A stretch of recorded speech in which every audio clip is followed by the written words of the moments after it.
Hey, everybody. Welcome back to reality after the Thanksgiving long weekend. It's nice to have you here on a Monday night, and a busy one at that. Luigi Mangione is back making headlines, y'all, and we are coming up on the anniversary of that shooting on the sidewalk in New York City. Why is he in court right now?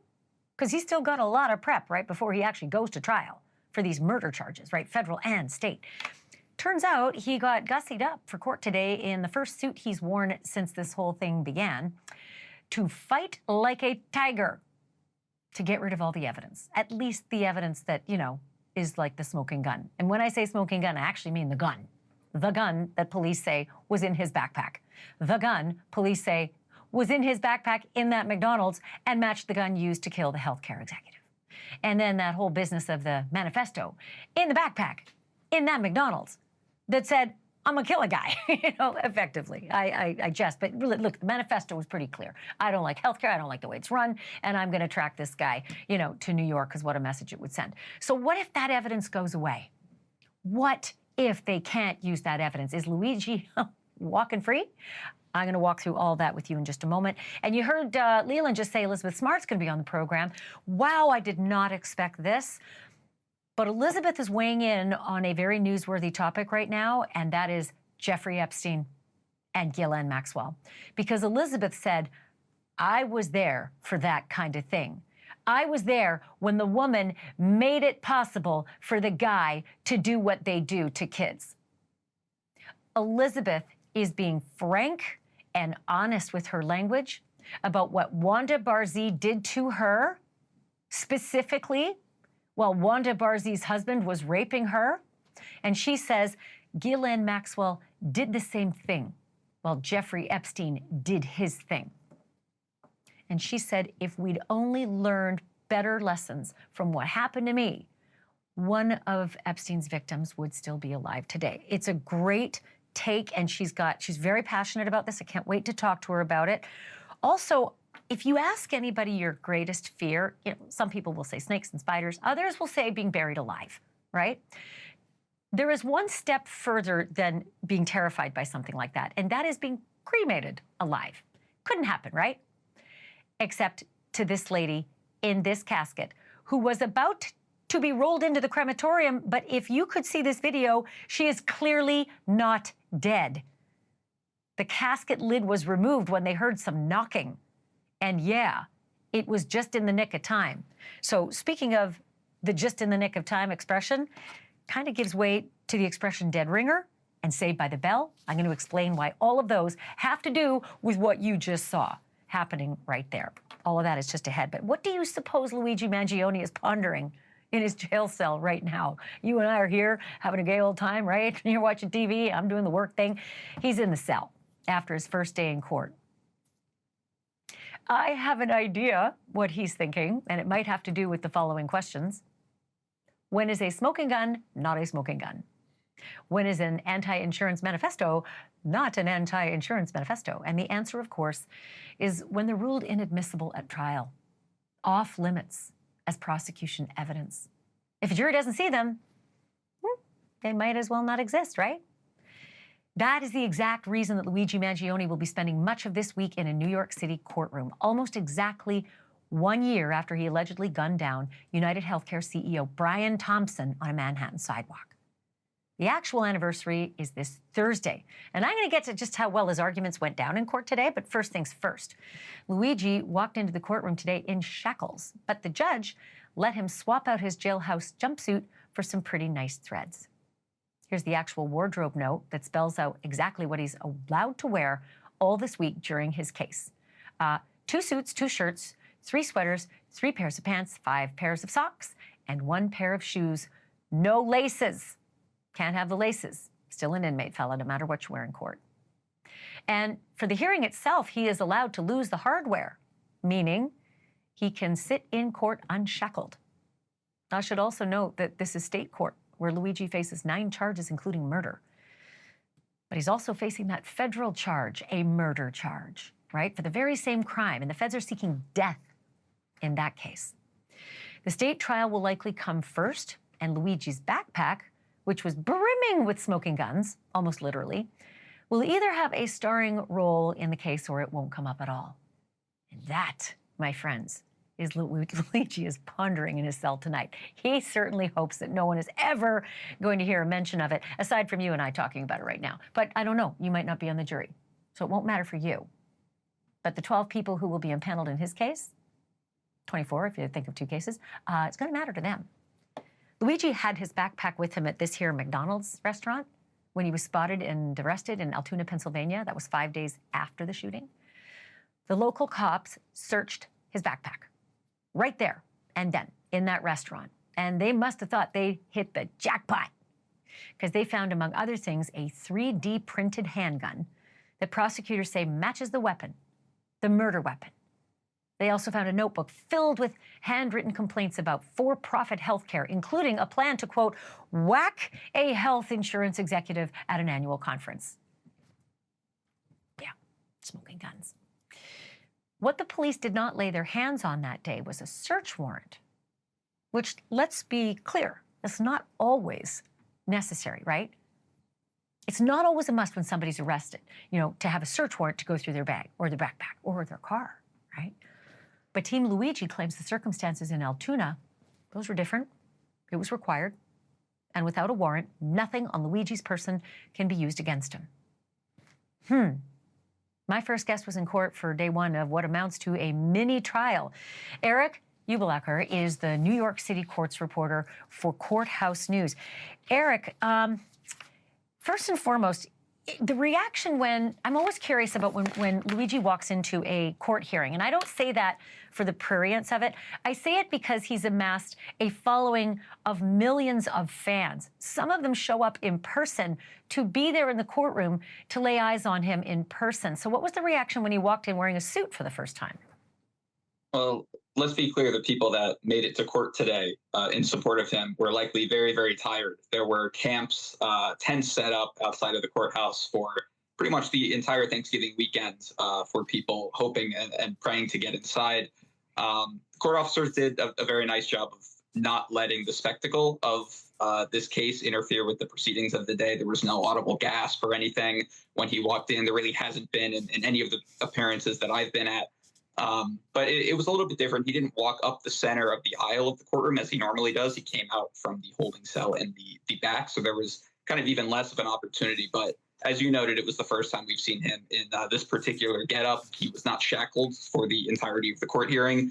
And, you know, he used his hands throughout the hearing. He took copious notes, pages of notes from what I saw, and was pretty intently watching a lot of the evidence on the screen. So, Eric, I'm not going to lie, I watch a lot of court proceedings. I didn't expect a 5-day hearing on suppression of evidence. It's really, really long. You know, for those of us in the business, maybe a day or 2, but for 5 whole days, is it too early to score on day 1? I think it is, especially because we're looking at it at least 5 days, I would guess. We're expecting maybe around 30 witnesses in total, including a couple of defense witnesses sprinkled in there. Today, we got to just 5 after kind of a late start for some technical difficulties. So, yeah, it's still very, very early. The judge has made no rulings. It's important to note that these kinds of hearings are pretty much all a net gain for the defense. You know, any evidence that they could get suppressed, even if it's not much at all or none at all, it's more than they had suppressed, you know, last week or the week before. So this is all for the benefit of the defendant, Luigi, in this case. And even if they get no evidence suppressed whatsoever, some of the defense lawyers that I talked to noted just how important this is to kind of plan. They can see how some of these prospective witnesses are going to testify at trial. They have the opportunity to cross-examine them first before they have to sit in front of the jury. So there's a lot that they can learn even without this the whole suppression aspect here. It's like a poker game, I like to say, and they get to see the hand of the opposing player and plan accordingly, and that is like money for defense attorneys, right? Because otherwise you're tap dancing live during trial, wondering what's the prosecution going to come at me. Look, I know that they get discovery, but it's not the same as strategy. So strategy is always super critical.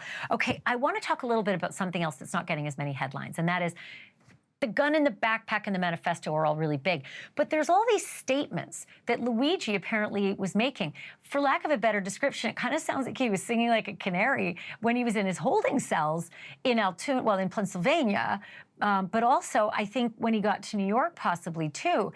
And there were guards that were assigned to watch him like a hawk. I think the one expression was, we don't want an Epstein-style situation. Meaning, wow, we don't want this high-profile guy to take his life, so he's going to be watched by somebody, you know, nonstop. And the somebodies were guards who were up on the stand today saying, yeah, that guy liked to talk, and he talked a lot. What did he talk about? Well, that was definitely the most interesting part of today was the testimony from the two corrections guards who kept constant watch over him because, as you said, he's a high-profile defendant, and as one of the guards said, we don't want an Epstein-like situation happening. Pretty shocking thing to hear in open court in a case like this. But the first guard, the one who made that comment, he's an ex-British combat veteran. I believe he was in the British infantry. He seemed to kind of genuinely enjoy talking to Luigi last December, just for the 10 days that he was locked up in Pennsylvania before he was extradited. You know, he said that they talked about things like travel, like literature, even talked about healthcare at one point. He said he didn't remember specifically Luigi saying anything one way or the other about healthcare, but he said that he offered his own opinion. Now, when the defense pressed him, the corrections officer, for his own opinion today, he said he couldn't recall it, so didn't get much out of that. But yeah, I mean, he made it out to seem like, you know, Luigi was here in this cell all day, every day. He was separated probably 2-3 feet from the guard between the plexiglass wall that he was behind, and they talked for a majority of the day. The second corrections officer seemed like he was agitated to be in court, which were his direct words. He answered one-word answers all day, said he had no interest in talking to Luigi, and that everything that Luigi told him was just off the cuff. He didn't ask him anything. We'll see what the judge thinks about that and whether or not he'll take that as admissible. But it's a very key issue for the defense because the defense is trying to argue that, you know, these officers in one way or another coerced information out of him that was could be used against him in these cases. And the guards are saying, no, he gave this to me voluntarily. Yeah, that's critical, right? Because Miranda goes so far, right? You could be Mirandized, but if you decide to sing like a canary later, you don't get the benefit of protection from that. You got to shut your cake hole. I mean, that's the whole, you have the right to remain silent. Mostly lawyers will say, I urge you to exercise it. Eric Ubelacher, always great to talk to you. Thank you so much. We're going to probably tap you a few times because you really are an eagle eye when it comes to these proceedings. Thank you for this. Thank you so much. All right, so could Luigi's backpack actually be tossed from the case and the contents therein?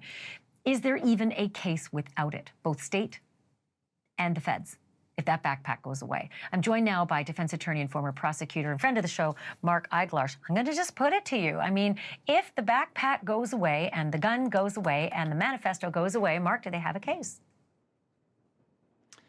Yes, they do. They have a video, and with that, they have statements that they will likely be able to get into evidence. And let me have everybody just take a deep breath. The defense lawyers are doing what defense lawyers do to ensure due process. It doesn't mean that they actually have a legitimate claim to get this stuff suppressed. I'm predicting now that the judge is going to allow all the contents of the backpack to come in. The judge is going to allow those statements to come into evidence, and understand that the defense is merely ensuring that if he is convicted, there won't be an argument that they rendered ineffective assistance of counsel, meaning they did their job. They challenged the evidence. 5 days worth of it, too. That's pretty effective, if you ask me. Okay, I love police shows. I watch On Patrol Live every weekend. I sometimes fill in as a host. And if there's one scene that I see repeated over and over in the field, it's police officers making a stop, detaining someone, putting said someone in cuffs, and searching their purse, backpack, and if the dog alerts, the car. But let's stay away from the car for a minute and just talk about the purses and the backpacks and the pockets. Sometimes it's for the officer's safety, and others, it's sometimes for an inventory search to make sure that that detainee gets all of his or her stuff back. So how all of a sudden are these lawyers saying, oh, you can't do that. You can't search his backpack in the McDonald's? The lawyers are saying that because that's their job. That's the same thing I would argue. It doesn't mean that they actually believe this will prevail. They just say it passionately, and it makes for a great soundbite. I don't see a judge or an appellate court ultimately, when this is reviewed, saying that officers can be around someone's backpack, have no idea whether there's a bomb in there, and be able to sit back and say, you know what, that pesky Fourth Amendment, our forefathers fought and gave up their lives, so I won't be able to look inside to ensure my safety is okay. Garbage. They're going to allow that to happen all day long. And ultimately, even if the court finds that they should not have gone into that backpack, there's something called inevitable discovery. Eventually, they would have realized who this was, placed them under arrest, and then pursuant to arrest, they would have been able to search and inventory what's inside the backpack. So what I'm gathering from you is that this is all adorable. They're not going to prevail. That gun, that 3D printed gun, which is literally the smoking gun, if you believe the prosecutors, it matches the murder weapon. And the manifesto that talks about going to that conference, trailing his schedule, talking about United Healthcare, and that specific morning. I mean, it is just, it's almost like the blueprint that why Mangione was carrying it around with him, I will never understand. But you think that there's just, this is all just going to be an adorable thing in the rearview mirror.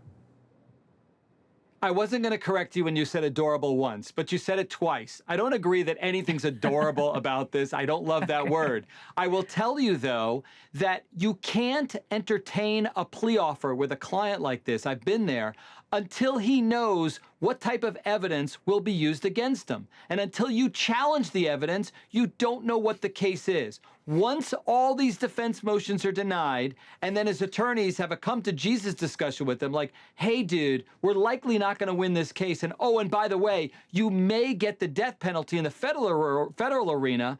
Maybe it's best if we kind of work all this out and you get life, which is what you deserve anyway. Yeah, I hear you, and I feel the same way. I was just surprised at 5 full days of the court to go over these suppression hearings. That's justice. Like that's due process. That's okay. Yeah. No, Effective. It's okay. It's due process. Effective. It's the Constitution working. Effective. There you go. It's not adorable, though. It's not adorable. No. But you're adorable, and I always appreciate you coming on. Thank you so much, Mark. I'll see you soon. Oh, thank you very much. Thank you. You're so welcome. Always love having Mark on, and we're going to continue to follow the Luigi hearings throughout the week, so make sure you tune in every night. Still to come, though, on the program, it's been 23 years since Elizabeth Smart was kidnapped by a homeless couple and raped every single day for 9 months until she was rescued.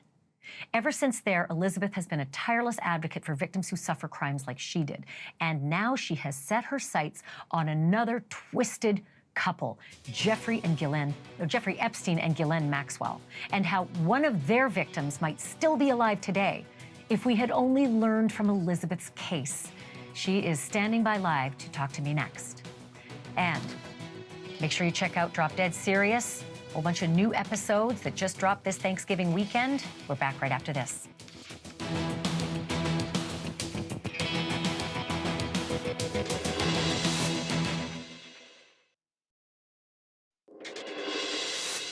If you don't live in Utah, you probably don't spend much time wondering what Wanda Barzee looks like these days. But if you do live in Utah, you should. This is her, Barzee. She's a registered sex offender, to put it lightly. In 2002, she was one of a team. She and her demented husband, Brian David Mitchell, the two of them kidnapped Elizabeth Smart, who was then just 14 years old. And they held Elizabeth for 9 horrifying months.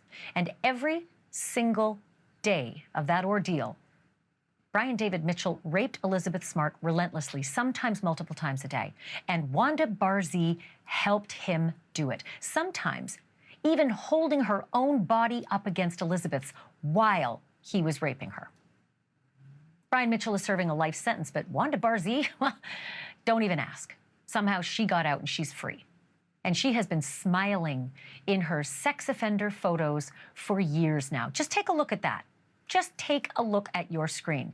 That's a rogues gallery of the updated photos of Wanda Barzee, registered sex offender, each time she gets in for an updated mugshot. Somehow she thinks it's fun.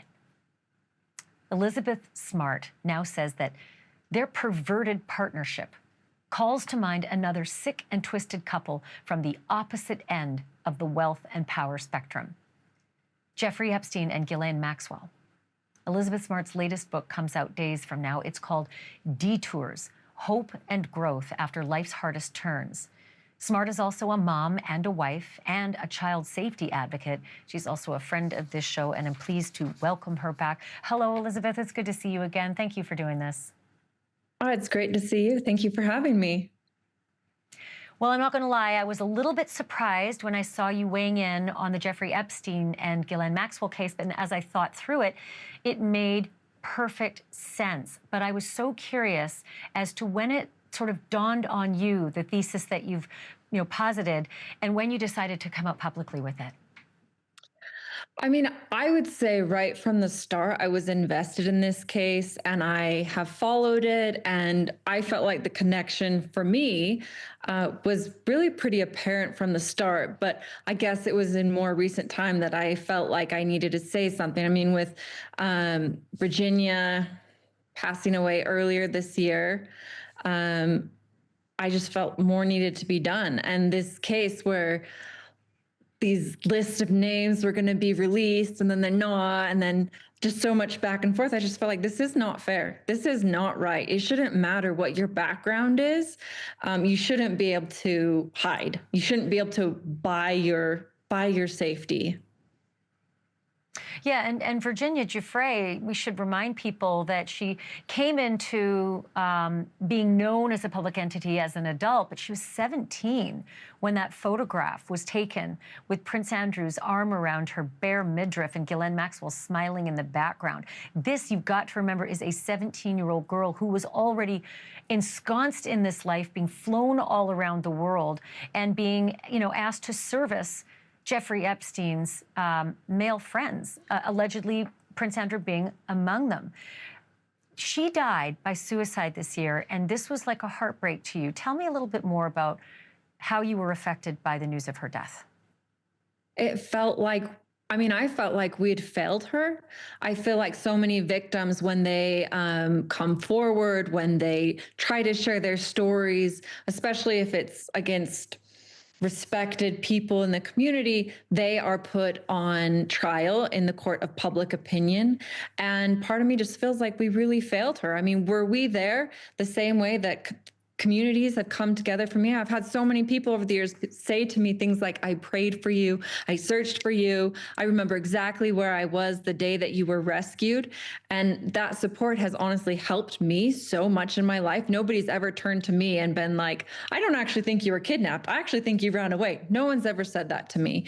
But what were the comments that were said to Virginia?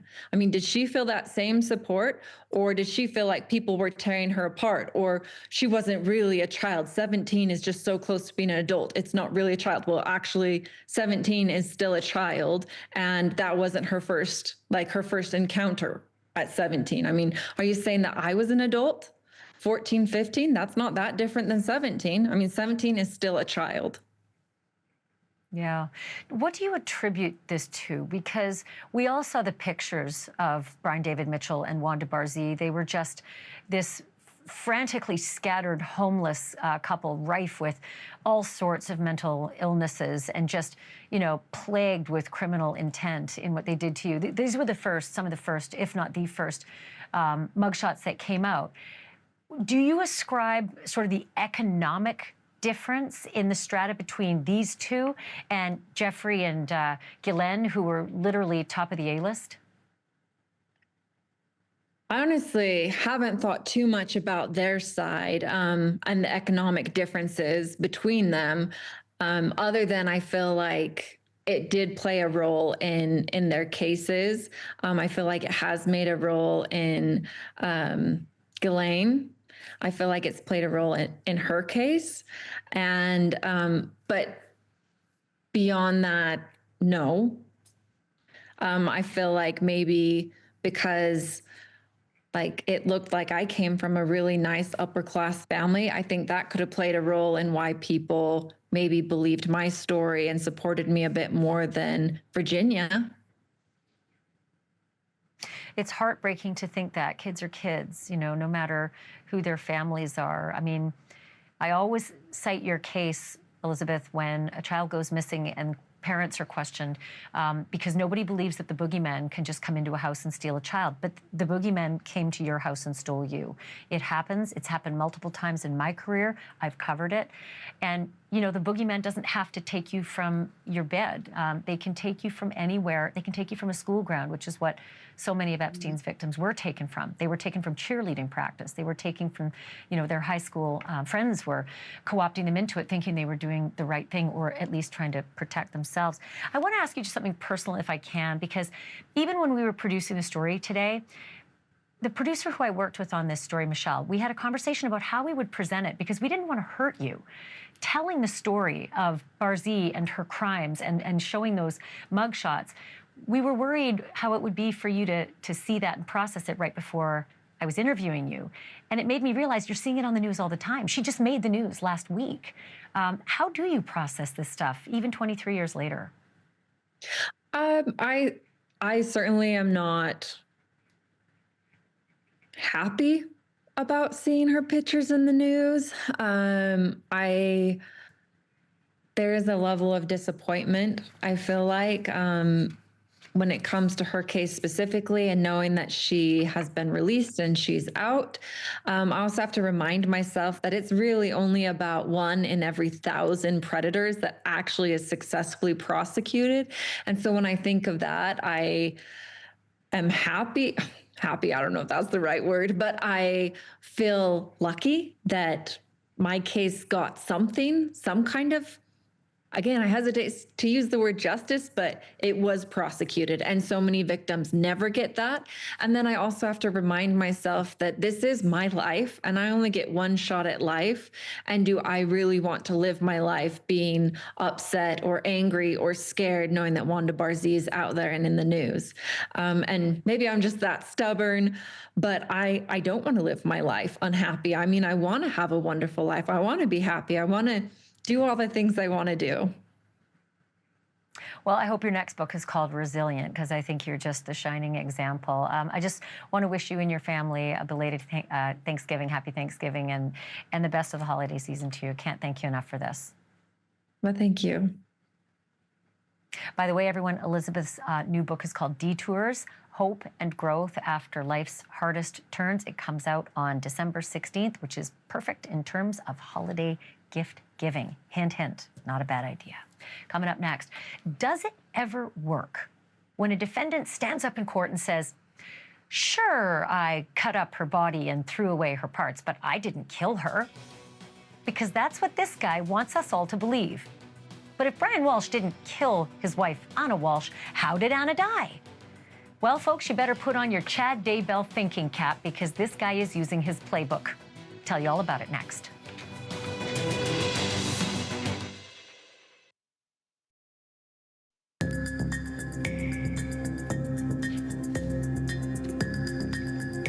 Tonight's What in the World segment takes us to Thailand for what seems like an episode of The Twilight Zone. A woman in Bangkok was moments away from being cremated when suddenly she started moving around inside her casket. But don't take my word for it. Somehow this whole thing was caught on camera. The woman's brother said he heard knocking. And when the temple workers opened the lid, this is what they could clearly see. She's wiggling. His sister was not dead.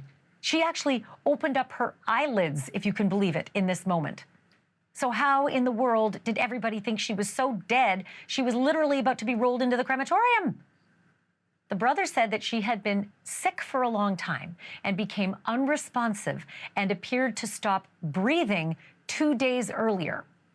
So he packed her up and he drove her 300 miles for cremation until, of course, she rallied, which was just in the nick of time.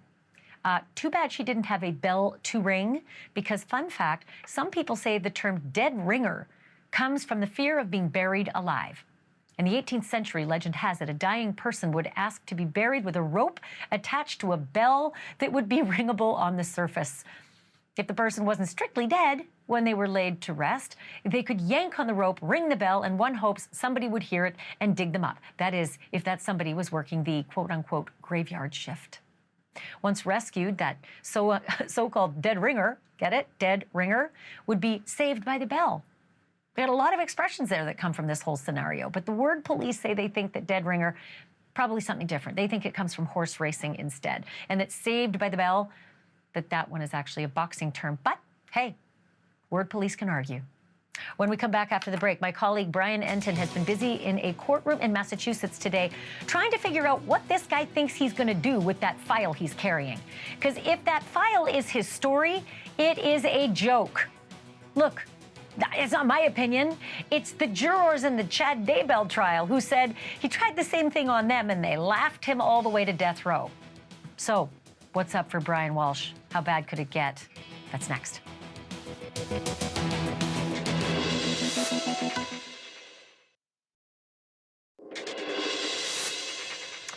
Now, many killers might not be aware of this, but you don't always need a body to convict somebody of murder, especially when there's gut-wrenching evidence of dismemberment and disposal of body parts. Still, without a body, a killer can trot out any off-the-wall explanation for how the victim wound up dead. And I could not wait to hear what Brian Walshe had up his sleeve. Brian's accused of murdering his wife, Anna, on New Year's Day, almost 3 years ago, in Cohasset, Massachusetts. Ever since that day, Brian concocted a story that Anna left for a work trip that Sunday morning, again, New Year's Day, and just never came back. You know, never said goodbye to the kids, never ever called again, just disappeared. Sounds preposterous, right? And that's because it was. Anna's bloodied clothes, her bloodied personal effects, they were found in a dumpster behind Brian's mom's house.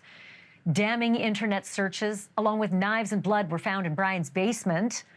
And so he finally admitted that he indeed was the one who cut up his wife and got rid of her body parts, and then just lied to the police in the ensuing years. But still, he insists he did not kill her. Preposterous, right? Well, he sure hopes that a jury is buying what he's selling, because in his opening, the lawyers today, in his long-awaited murder trial, they put forth a theory that Anna just died, just right there, just up and died in her sleep and then rolled off the bed. When he entered the bedroom and began to get into the bed, he sensed something was wrong. You will hear evidence that it made no sense to him. But he nudged Anna, his wife. She didn't respond. He nudged her again, a little harder. She didn't respond. He nudged her now in a frantic and panic reaction to where she actually rolled off the bed.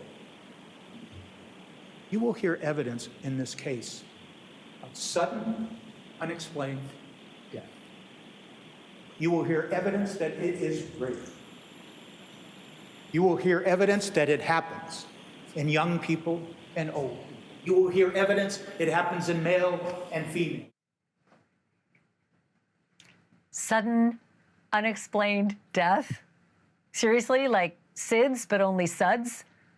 Look, whatever you call the steaming pile of poop you have for a case, it is exactly the same story that Chad Daybell tried to roll out in his murder trial after he was charged with killing his first wife, Tammy.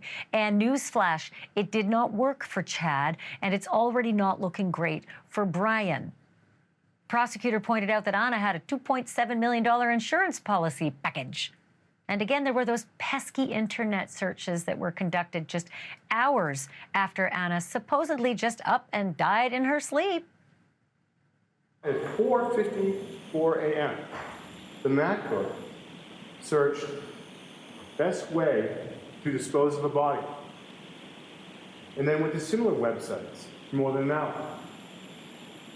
At 6:24 a.m., same day, the same device searched how long for someone to missing to inherit, how long missing to be dead. NewsNation senior national correspondent Brian Enton was in court for all of this today. He joins me with much more. One question, did anybody laugh at the notion of what the defense attorney opened this case with? Yeah, sudden, unexplained death. I think a lot of people were walking in today wondering what he was going to say, because remember, it was just a couple of weeks ago that suddenly Brian Walshe said, I admit to disposing of the body and I admit to lying to police, but I did not murder Anna Walshe. So we were all sort of wondering, okay, well, then what is he going to say? Like, how does he get out of the murder? This was it. I mean, this was the defense. This is what the defense attorney said in the opening statements. And that she suddenly died, and apparently there's going to be medical experts. But you got to think about this, Ashleigh. I mean, they never found the body. You said that. So if they bring in these medical experts to talk about sudden, unexplained death, like, what can they even go off of? There's no body. There's no reports. There's nothing. I think the problem, Brian, and you and I have been through this a few times, is that when you are an exquisite liar like this guy, and that's by his own admission. He's already told us that he's been lying through his teeth all the way from the moment she disappeared to the moment that he's now having to face the music of how she died. Why on earth would anybody believe this load of garbage? She's partying with another friend. They have another friend over till 1 o'clock in the morning having a lovely New Year's Eve, and then suddenly, just like Tammy Daybell, she's dead, and even using the term rolling off the bed. It's as though he read Chad Daybell's defense. I mean, the defense attorney used the word nudged her once, nudged her twice. She wasn't moving. Nudged her a third time, and she rolled off the bed. She was nudged a third time, and that rolled her right off the bed. The whole thing was bizarre. And then the way they described the New Year's Eve, it was this beautiful dinner. There were no issues in the marriage. The defense attorney said there was no issues with the cheating. We know there was cheating. There were no money issues. There was a ton of money issues. They were so happy. He was dealing with federal charges for selling fraudulent artwork. She had another boy. I mean, there were all sorts of issues. Sorry, I'm a little sick. My voice sounds weird. But, you know, and then he apparently goes down to do the dishes like 1, 2 in the morning, like such a good husband, goes up late and then gets in bed, and she's got, I keep writing it down, sudden unexplained death, like it's some kind of, you know, medical term. So listen, I think that the most damning stuff is something we already just heard, you know, brought up in court. It's the searches. It's the internet searches that are done within hours of that house guest leaving at 1:30 in the morning. And I think the first searches are somewhere around 4 or 6 in the morning, right? Just hours after she's dead. How long do I have to wait to inherit? When does the body start to smell? What's the best way to cut up a body? But this one was my favorite, and I'm going to read it because I missed it the first time round, and I caught it today. Best way to dispose of body parts after murder. Those are his words, Brian Enton. Best way to dispose of body parts, not after accidental suds, not after accidental nudging makes her roll off bed, after murder. How are they going to get past that little note that he made to himself after murder? Yeah, and I wrote them all down. I mean, there were so many searches, all the ones you said, how long does DNA last? Is it possible to clean DNA off of a knife? I am the user of my wife's credit card. She is missing, he searched. And they go on. And the defense attorney just tried to make it sound like, oh yeah, but you know, he was just trying to figure things out. And he kept making the point, he did this for the boys. He did this for the little sons because he thought if he didn't dispose of the body, then it would all come back to him when this was all just, you know, a tragedy. It was the sudden, unexplained death syndrome. So he was doing this to protect his little boys, the defense attorney said. Sure. What I find suddenly unexplainable is why this loving husband who's had a wonderful dinner doesn't grab the phone and call 911 if suddenly the wife beside him isn't moving, because that's generally what reasonable people do. And if there are 12 reasonable people on that jury, they're going to look at the guy and say, I smell Chad Daybell all over you, fella. There's no death penalty in Massachusetts. That may be the only difference here. Brian Enton, thank you so much for this. Keep bringing it to us. It's an incredible case. Thanks, Ash. Thank you. Well, I just don't see that case going very well for Mr. Walshe, but I would love to hear you weigh in on it. So in any way you can, email me, text me, go to my podcast, leave comments. Brian Walshe doesn't look good. It's all for us. Cuomo's next.